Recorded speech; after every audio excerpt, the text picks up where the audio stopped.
das orações, da liderança, dos irmãos. Eu tenho certeza que o Senhor já abençoou, tenho certeza que já deu certo, né? Mas tudo que vem da parte de Deus, as coisas requer muito trabalho e dedicação. Então aí entra você, entra eu, para que nós possamos pôr a mão e pedir para que o Senhor dê direção. Amém? Eu estou muito feliz com tudo isso que está acontecendo. Bom, nós vamos estar dando continuidade. Nós iniciamos algumas semanas atrás palavras específicas, uma série específica falando a respeito da reforma, onde a gente tem o privilégio de poder estudar um pouco mais, entender um pouco mais sobre esse fenômeno, sobre isso que aconteceu, direcionado por Deus, para que a igreja em si pudesse voltar às suas origens, voltar a um pensamento bíblico, voltar a andar conforme as Escrituras. Tive a oportunidade de fazer uma breve introdução a respeito da reforma e a gente poder compartilhar isso nos discipulados. Nós iniciamos com só a Escritura.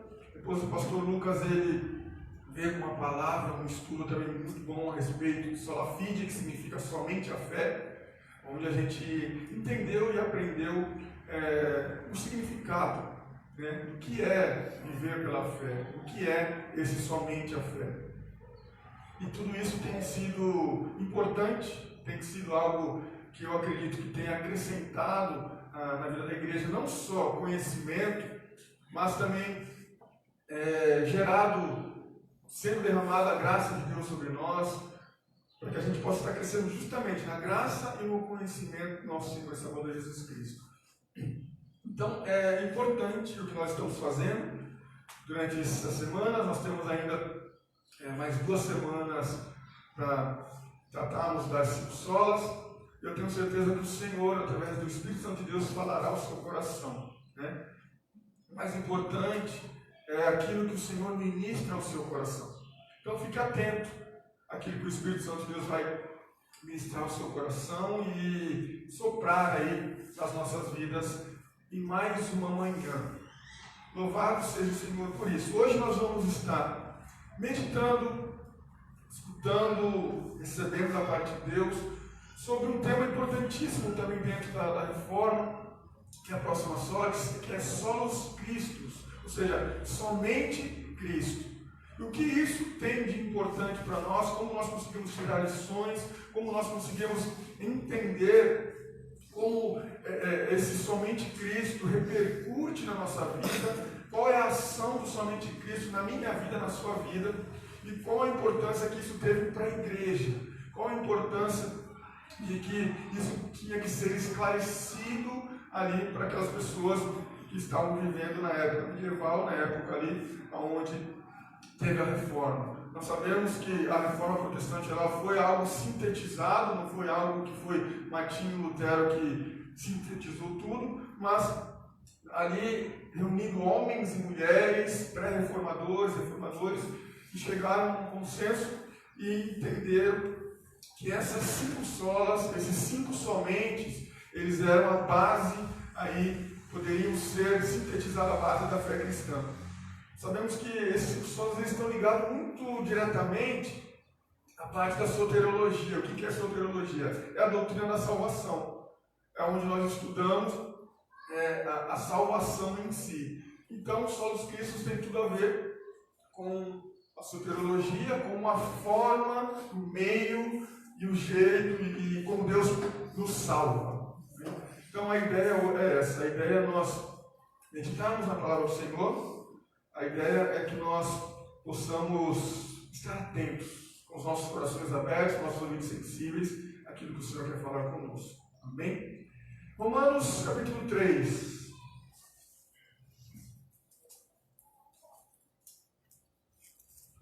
Nós vamos ler do verso 23 ao 26. Vocês estão vendo que a comunicação visual aí tem melhorado. Não é, Deus? Então, está melhorando as coisas aí. Romanos capítulo 3, do verso 23 ao 26. A palavra do Senhor Acompanhe. Diz assim: pois todos pecaram e carecem da glória de Deus, sendo justificados gratuitamente por sua graça, mediante a redenção que é em Cristo Jesus, a quem Deus propôs o seu sangue, como propiciação mediante a fé, para manifestar a sua justiça, por ter Deus, na sua tolerância, deixado impunes os pecados anteriores cometidos, tendo em vista a manifestação da sua justiça no tempo presente, para Ele mesmo ser justo e o justificador daquele que tem fé em Jesus. Oremos mais uma vez. Senhor, nós te agradecemos pela tua santa palavra. Te louvamos, ó Deus, porque a tua palavra é lâmpada para os nossos pés. Que teu Espírito nos aqueça o coração e que o Senhor fale conforme lhe apraz. Nós te agradecemos em nome de Jesus. Amém. Graças a Deus. Nós vamos então discorrer um pouco em cima desse texto, para trazermos um pouco, conforme a característica que geralmente eu tenho, eu gosto de trazer um pouco de contexto histórico, trazer um pouco para que a gente entenda, né, o que está acontecendo e a gente consiga extrair e que o Senhor fale as nossas corações através do texto bíblico. É para elucidar um pouco melhor, para que a gente possa até entender um pouco. Bom, para trazer um pouco de contexto, nós temos que entender e falar um pouquinho dessa epístola aos Romanos, onde Paulo escreve para pessoas, e essas pessoas, dentro agora desta igreja em Roma, existiam entre gentios e judeus. Então, Paulo ele está escrevendo a esse povo para dar algumas instruções. A verdade é que não foi Paulo que fundou a igreja de Roma, não foi Pedro que fundou a igreja de Roma. Alguns estudiosos vão dizer que a igreja de Roma ela surgiu depois ali do dia de Pentecostes, onde estavam todos reunidos, ouviram ali a mensagem do Evangelho, e então algumas pessoas começaram a se converter. A Bíblia não diz que foi Paulo que fundou, mas é muito nítido e claro que a epístola, a carta que ele está escrevendo agora aos irmãos em Roma, é de autoria dele. E ele então começa a escrever essa carta a Roma, que era a capital do império. Né? Nós temos que entender aqui a importância que era a cidade de Roma para todas as outras suas cidades circunvizinhas, e era a capital do império, ou seja, então tinha uma importância muito grande. E é interessante ver como a forma que o Evangelho agora está sendo anunciado e espalhado, aonde chega em locais que, humanamente falando, eram difíceis de ver algo acontecer. E o que nós estamos vendo? Nós estamos vendo a igreja se expandindo, nós estamos vendo que através da perseguição, que é algo que às vezes a gente não gosta muito de falar, mas foi um instrumento que Deus usou para que o reino de Deus pudesse se expandir. Em Jerusalém, Judéia, Samaria e até os confins aí. E a verdade então que o Evangelho chegou em Roma. Então ali agora tem pessoas convertidas. E Roma, por ser uma capital e ali receber pessoas de praticamente todo tipo, ali então agora pessoas convertidas, judeus e gentios. Os gentios são aqueles que não tinham nacionalidade, ou seja, não tinham por nascimento uma nacionalidade judia. Então é interessante ver o Evangelho se expandindo, alcançando essas grandes capitais e chegando ali com poder. O apóstolo Paulo vai dizer que em Romanos capítulo 1, verso 8, diz que eu não me envergonho do Evangelho, porque o Evangelho é o poder de Deus. Ou seja, tanto para o judeu quanto para o grego. Ou seja, a mensagem do Evangelho ela é poderosa para converter, para chamar, para instruir, para corrigir. Ou seja, a mensagem do Evangelho ela chega aonde quer que chegue, aonde Deus quer que chegue, e ela produz frutos. E agora está chegando ali em Roma. O interessante é que por todo ali estava se espalhando a notícia de que os cristãos estavam se convertendo.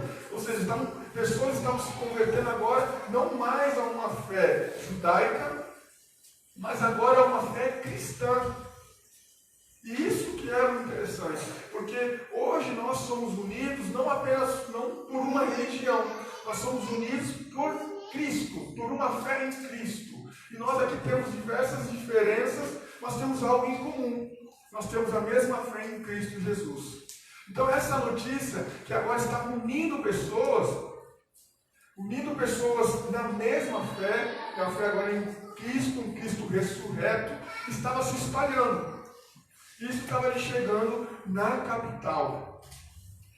O que Paulo ele queria nos ensinar ao escrever então ali aos cristãos em Roma, a igreja em Roma?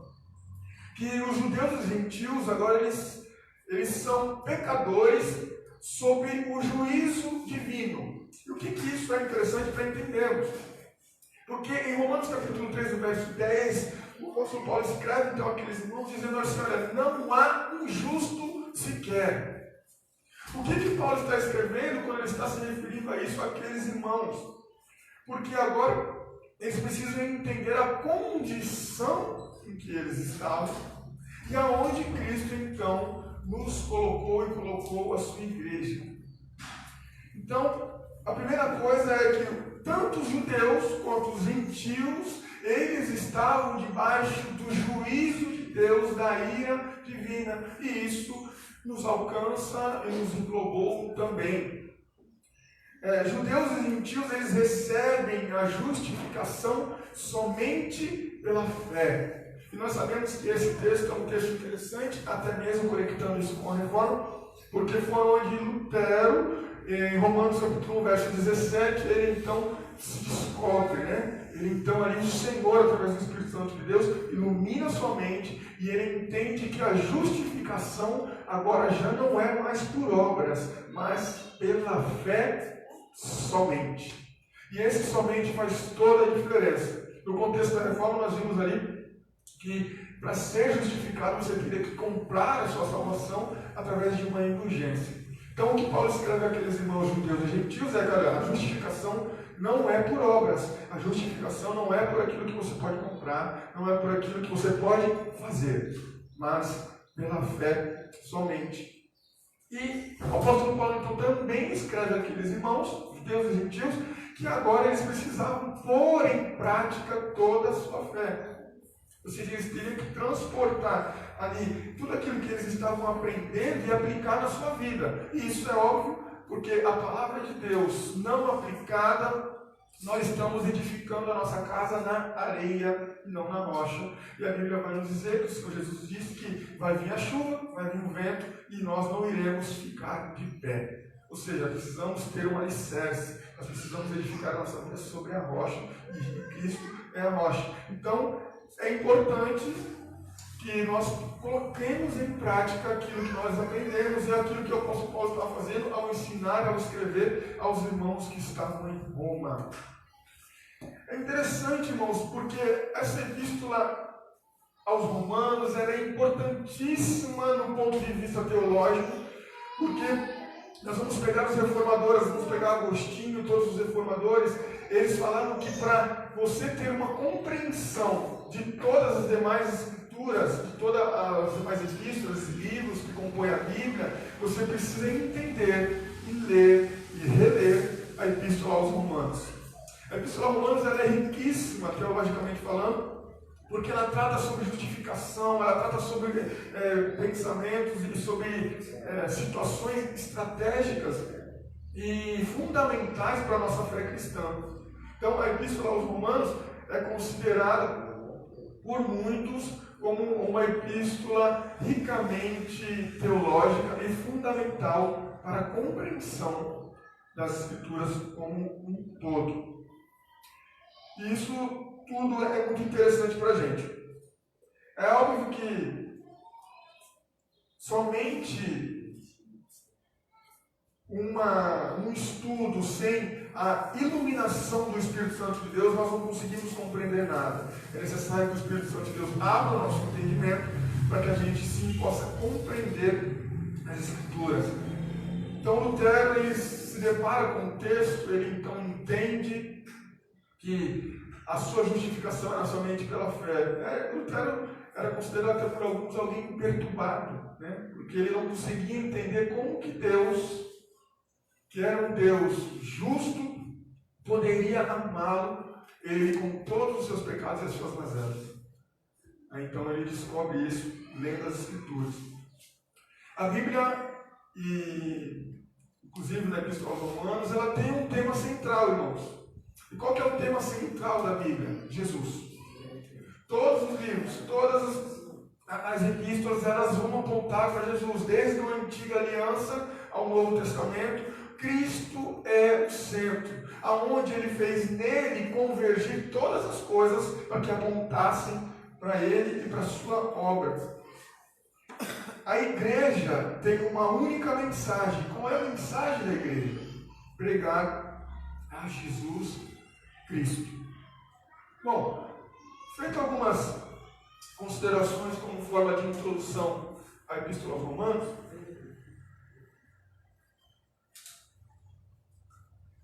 nós conseguimos entender a importância que tem essa epístola, nós conseguimos entender o porquê que então Paulo escreve ali querendo instruir aqueles irmãos crentes agora, judeus, gentios, agora caminhando numa fé cristã, descobrindo coisas novas. E o que Paulo vem nos ensinar então com o texto bíblico que nós lemos? Qual é a conexão com somente Cristo e com o texto bíblico que nós lemos?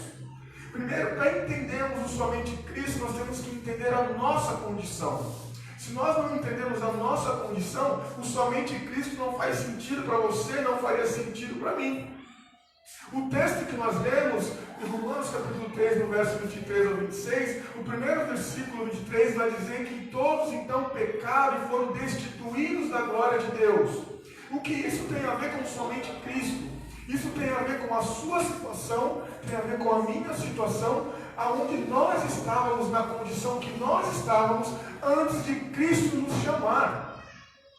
Antes de Cristo nos chamar, nós estávamos numa situação que nós poderíamos exemplificar como um abismo infinito de distância que separava você e eu de Deus.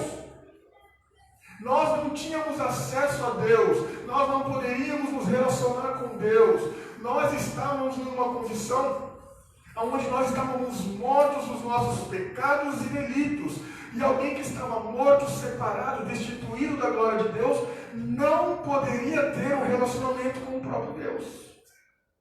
Então, primeiramente, nós temos que olhar e voltar para desde toda a história da criação. Nós temos que enxergar que com o pecado de Adão entrou a condenação no mundo.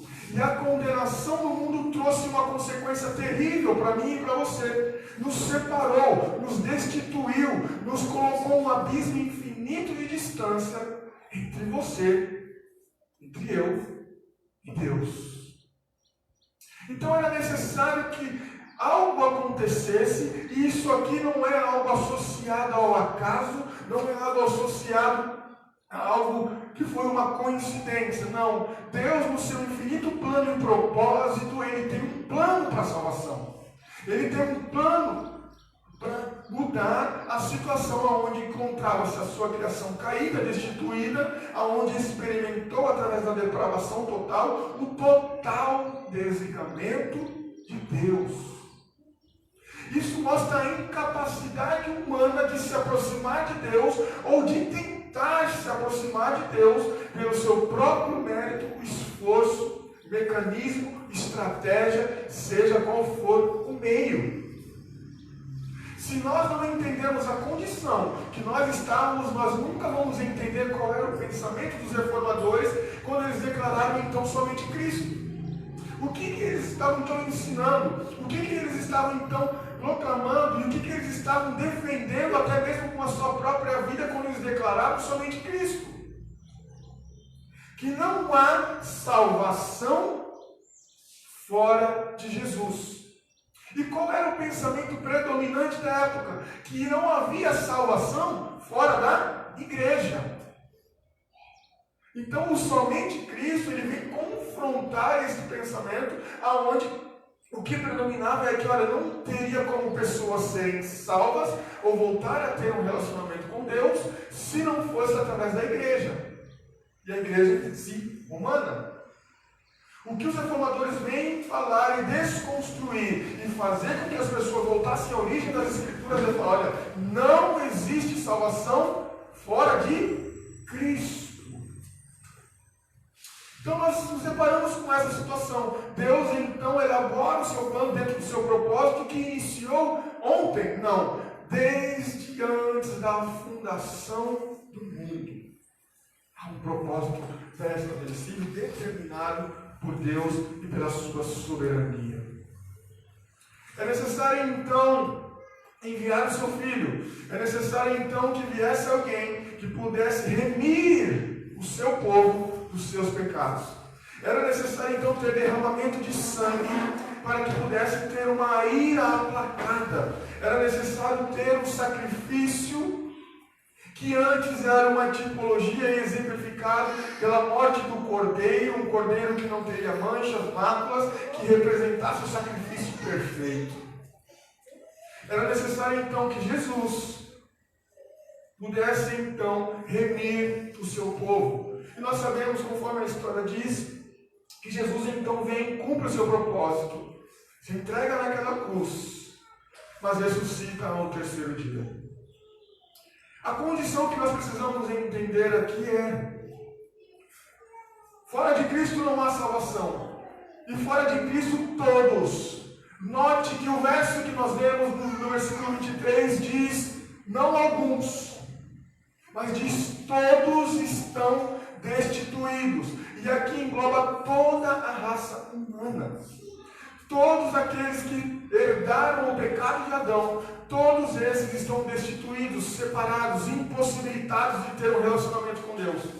Todos esses estão totalmente afastados de uma vida onde eles pudessem religar, onde eles pudessem praticar o religar, a religião novamente com Deus. Todos, sem distinção, carecem de buscar justiça em Cristo. Só que agora buscar essa justiça é uma justiça que é baseada pela fé. Não uma justiça baseada em métodos. Não uma justiça baseada por obras. Não uma justiça baseada por reconhecimentos ou por capacidades humanas. Mas pela fé somente. Todos aqueles então destituídos, eles estão condenados ao inferno. Todos aqueles que não foram e tiveram a sua vida reconciliada com Deus, eles estão em uma condição destinados ao inferno. Não existe um meio termo. Não existe 99,9% de chance de possibilidade de estar salvo e esse 0,01% de não estar. Ou você foi chamado por Cristo e você entende que o caminho é somente Cristo, ou você continua morto nos seus pecados e delitos e ainda destinado ao inferno. O somente Cristo vai nos mostrar e apontar a realidade das pessoas e de que nós estávamos antes de sermos chamados por Cristo. E esta é uma realidade que não pode ser mudada humanamente falando. É necessário ter uma intervenção divina. É necessário Cristo e somente Cristo para que a nossa história, a nossa condição possa ser transformada. Dentro deste abismo infinito de distância, não há nada que você precisa saber, que você possa fazer, que possa mudar o coração de Deus. Não há nada que você possa fazer para que você se salve pelos seus próprios méritos. O interessante é que então Paulo começa falando, desde o início da sua epístola, falando sobre a pecaminosidade dos gentios, e também falando a respeito dos judeus, e também falando a respeito de um pecado universal, um pecado que tinha tomado toda a humanidade.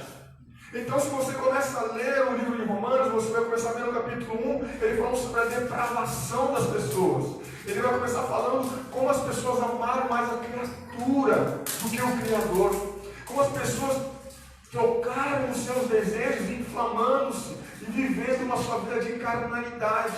Então ele mostra e aponta uma forma, um método de vida de viver totalmente pecaminoso, do modo gentil.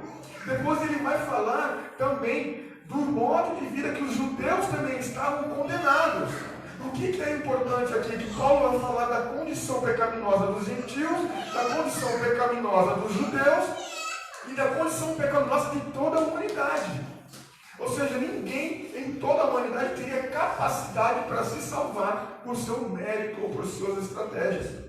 Então, quando Paulo ele fala sobre isso, e ele vem falando Romanos capítulo 1, depois ele vem falando Romanos capítulo 2, e no capítulo 3 ele então diz que todos pecaram, ele está falando sobre a raça humana.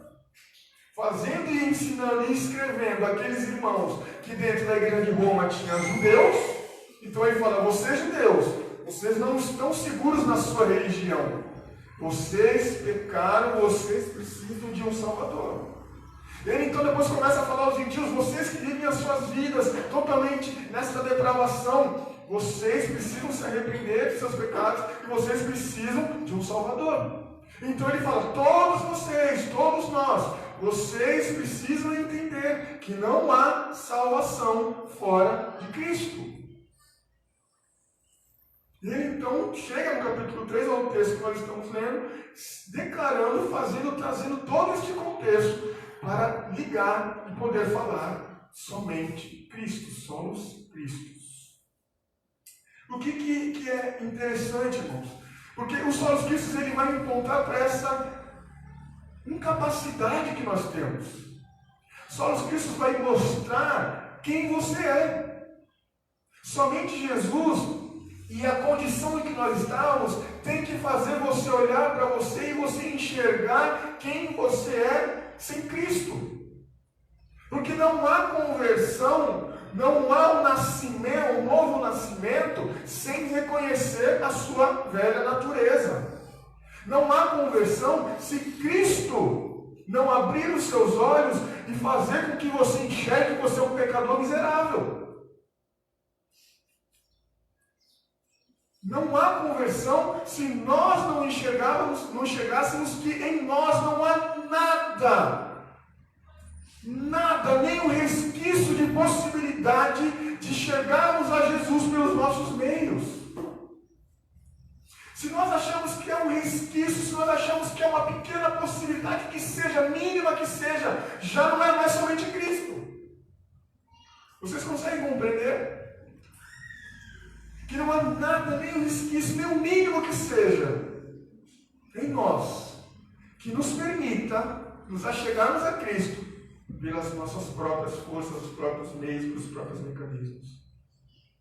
Não há. O que o apóstolo Paulo estava mostrando e escrevendo àqueles irmãos, e era o que os reformadores tinham como base, era entender essa incapacidade. Se nós não entendemos a incapacidade que nós estamos, não há conversão. Se não há conversão, estamos ainda presos, escravizados no pecado e destinados ao inferno. Talvez nesta manhã, o nosso maior confronto seja enxergarmos a condição em que estávamos, ou talvez estamos. Talvez o maior desafio, talvez a maior luta agora seja você estar travando com você, tentando talvez se justificar, tentando talvez achar algo em você, não, mas isso não se aplica a mim, porque talvez eu não seja tão errado assim. Talvez o maior desafio seja esse. Enxergar a sua incapacidade, porque humanamente falando, nós sempre queremos dar um jeito, nós sempre achamos que há um meio, uma possibilidade, um jeito que nós conseguimos resolver problemas. Mas esta equação não envolve você. Você não faz parte para que esta equação feche do seu agir. Não, tudo é solos Cristos. E a verdade, irmãos, é que Cristo ele vem em socorro das nossas misérias. Ao entendermos a nossa natureza, entendemos o quão distante nós estávamos de Deus, a vida miserável que estávamos vivendo, nós entendemos então que nós não teríamos capacidade de irmos até Cristo. Mas Cristo vem até nós, porque se compadece das nossas misérias, se compadece das nossas fraquezas, Ele enxerga em nós uma possibilidade que não existia. Porque é impossível que alguém vá ao Pai se não for por mim. Não é isso que a Bíblia nos ensina? Ninguém vem ao Pai se não for por mim. O que é isso se não somente Cristo? O que é isso que Jesus estava declarando, senão que a salvação é somente por Cristo? Ele então vem e nos socorre nas nossas misérias, nos tira do calabouço do pecado, nos tira das amarras que nos prendiam, nos tira das garras de Satanás. Ele mesmo nos tirou, Ele mesmo mudou a nossa sorte, Ele mesmo por si só nos reconciliou com o Pai. É o que a Bíblia vai dizer que é o ministério da reconciliação que agora é atribuído a mim e a você. Anunciar que Cristo é o único que pode reconciliar-nos com Deus. Cristo, mediante a sua obediência, satisfez o juízo do Pai, nos reconciliando com Deus. Sem a obediência de Cristo, nós não teríamos como nos relacionar com Deus. Cristo é o caminho. Na verdade, Ele não é o caminho, Ele é o único caminho que leva ao Pai. É interessante que em Timóteo a Bíblia vai nos ensinar que não há outro mediador entre Deus e os homens a não ser Cristo.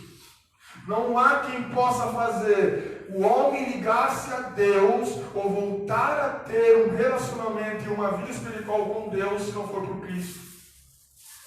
E o que os reformadores eles batiam e combateram e permanecendo firmes? Que aqui já não era mais uma ação da igreja que podia te reconciliar com Cristo. Aqui já não é uma ação de Maria que te reconcilia com Cristo. Aqui não é mais uma ação humana que te reconcilia com Cristo. Mas somente Deus. Porque a Bíblia vai dizer que somente há um mediador entre Deus e os homens. Jesus Cristo nosso Senhor. Somente um. Somente Cristo pode fazer que a gente reconcilie com Deus e tenhamos uma vida espiritual. No verso 25, Paulo vai dizer a respeito que Jesus é a nossa propiciação. Esse termo é um termo interessante porque nós precisamos entender o que é propiciação. Na verdade, o sacrifício de Cristo é nos tornar propício. O que era esse ato do propiciatório que vem desde a antiga aliança, aonde ali o animal que era sacrificado era para que os nossos pecados pudessem ser propiciados, para que nós nos tornássemos propícios diante de Deus. Propiciação, irmãos, nada mais é do que apaziguar a ira de um Deus irado. Nós temos que entender que Deus, Ele tem ira contra o pecado. A vontade de Deus era matar e fazer justiça contra o pecado. O pecado fere a santidade de Deus. O pecado é algo que afronta Deus diretamente. A ira de Deus contra o pecado é terrível. A Bíblia vai dizer em Hebreus que horrível coisa é cair nas mãos de um Deus irado. Você tem noção do que é isso? E o que é então o ato de propiciação? É o ato do sacrifício de Jesus para apaziguar essa ira. É o cumprimento das exigências. A propiciação era cumprir a exigência necessária para que este Deus então irado pudesse então ser apaziguado.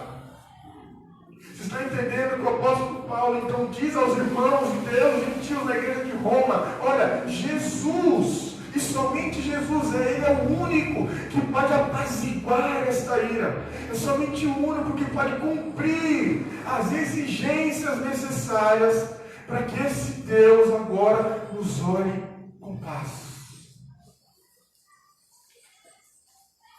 Para que esse Deus agora não nos olhe nos querendo fulminar. Somente o sacrifício perfeito, somente alguém que poderia ser oferecido como esse propiciatório, poderia apaziguar a ira de um Deus irado.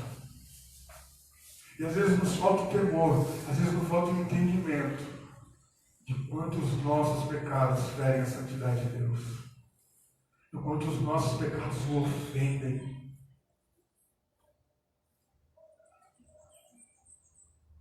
A verdade é que se não fosse a propiciação de Cristo, se não fosse o sacrifício de Jesus, Satanás poderia nos tragar, nos levar ao inferno e sermos atormentados eternamente pela condição em que nós estávamos. E talvez isso tenha que nos trazer um temor e nos fazer refletir nesta manhã. Eu ainda estou sobre esta condenação. Eu ainda estou sob o olhar de um Deus irado por causa dos meus pecados.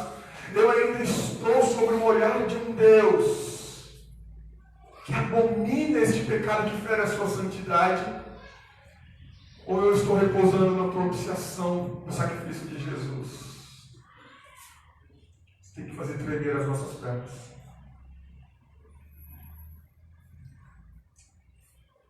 No verso 26, então, vai dizer que para Ele mesmo ser justo e o justificador daquele que tem fé em Jesus. Deus então coloca Jesus para que Ele, através dessa justiça que agora não é humana, não é por obras, mas pela fé, Ele mesmo se torne o justo e aquele que é o justificador. Através dessa fé agora em Cristo Jesus. Ele é tudo. É somente por Ele é que podemos então sermos justificados. Temos agora o olhar de Deus sobre nós e não olhar agora nos enxergando como alguém que está em condenação. Preso, destinado ao inferno, esperando simplesmente a morte para ser atormentado eternamente. Somente Cristo é o mediador entre Deus e os homens, porque Ele é, e nele há supremacia e suficiência. Aleluia. Aleluia. Supremacia porque não há ninguém acima dele. Suficiente porque não é necessário mais nada além de Cristo, para que o seu povo possa ser salvo.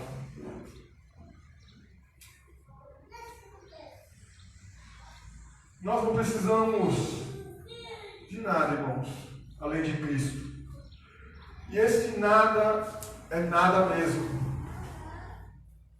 Ou Cristo, ou somente Cristo é suficiente a você, para você. Então você vai estar sempre correndo atrás de algo e procurando algo. Você não vai ser completo, a sua sede não é saciada, você não há paz no seu interior. Enquanto você não entender que é necessário primeiro arrepender-se da condição em que você está e que nós vivíamos, para que somente Cristo possa nos transportar para o reino da sua maravilhosa luz. Nós precisamos abandonar todas as crendices, os amuletos, religiões, sistemas de religião, e se arrepender dos nossos pecados, para que somente Cristo alcance as nossas vidas.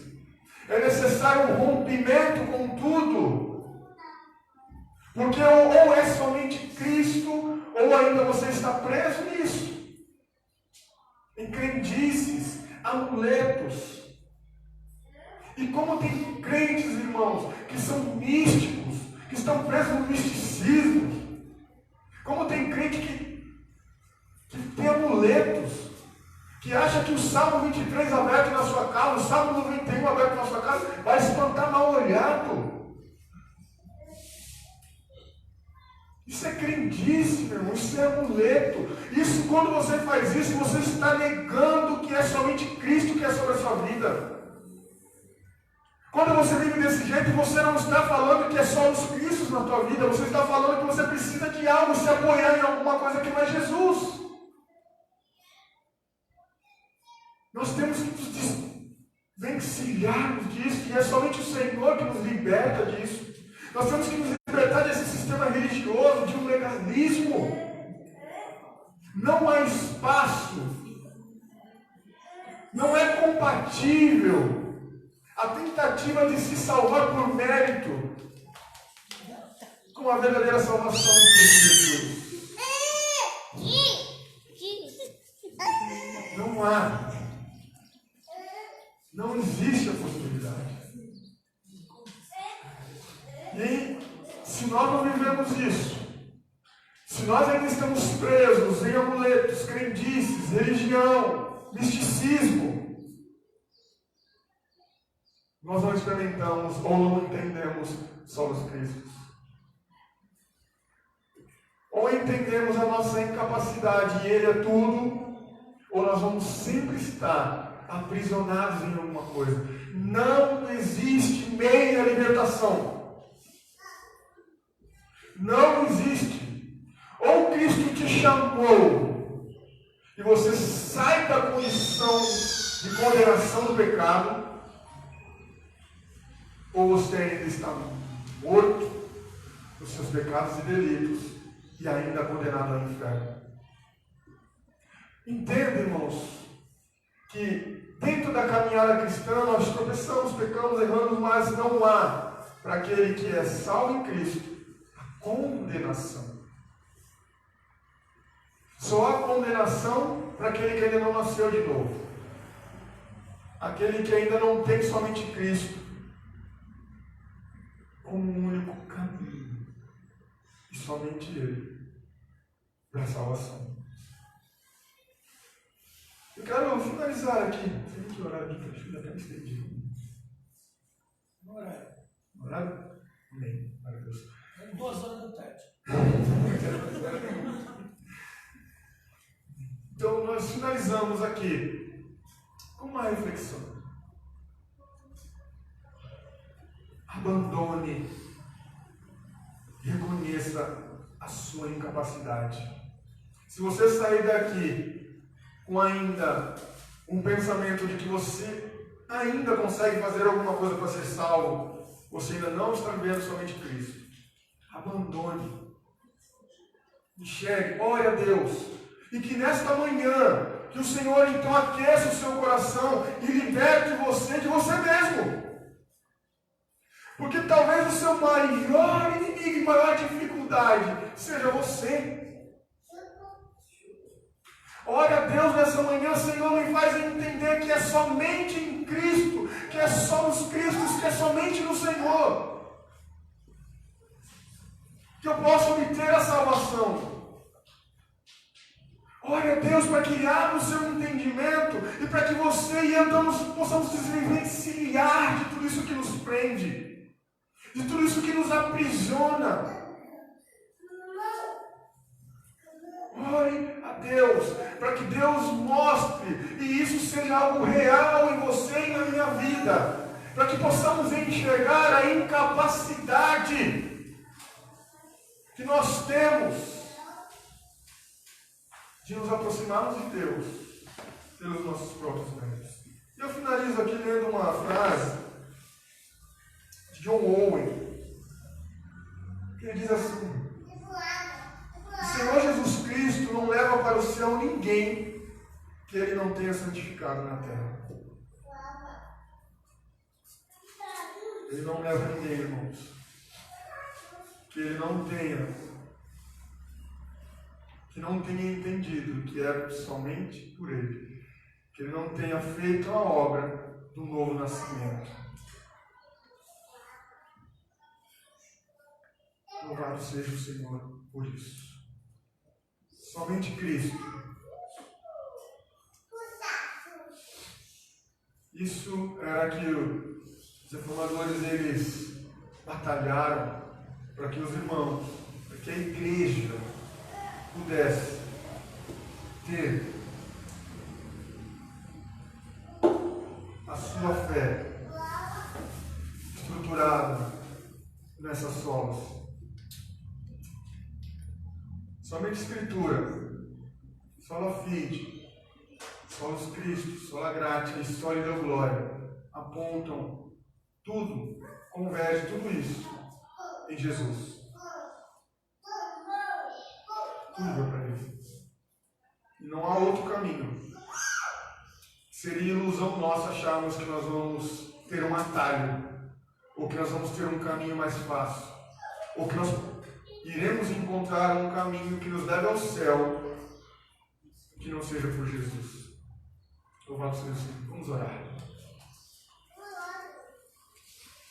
Deus Todo-Poderoso, nós estamos convencidos pelas Tuas Escrituras que é somente Cristo, Senhor, somente em Jesus, que podemos obter a salvação. E isso não é obra nossa, Senhor. É 100% obra Tua. Nós te agradecemos, ó Deus, porque o Senhor nos resgatou das trevas e nos transportou para o reino da Sua maravilhosa luz. Nós te louvamos, ó Deus, porque o Senhor nos salvou, nós pecadores, nós que estávamos mortos no nosso pecado. E nos demonstrou graça, Senhor. E nos reconciliou com Deus, consigo mesmo, através do seu sacrifício. Obrigado, Jesus, porque pela Tua propiciação o Senhor nos tirou debaixo da ira divina. Nos derramou graça, Senhor, e misericórdia. Senhor, nesta manhã, se é necessário, Senhor, que o Senhor abra o nosso entendimento para que possamos enxergar somente Cristo. Faça isso. Nós clamamos por isso. Nós clamamos por isso, Senhor. Nos liberta dos nossos pecados. Nos liberta, Senhor, do legalismo. Nos liberta, Senhor, pequeno resquício, pequeno pensamento que seja, e que a gente pode se salvar por mérito próprio. E que o Senhor seja glorificado, Senhor, para todos sempre. Amém. Louvado seja o Senhor. Que você tenha uma boa semana. Medite nisso. Medite. Peça para que o Espírito Santo aqueça o seu coração com essa palavra.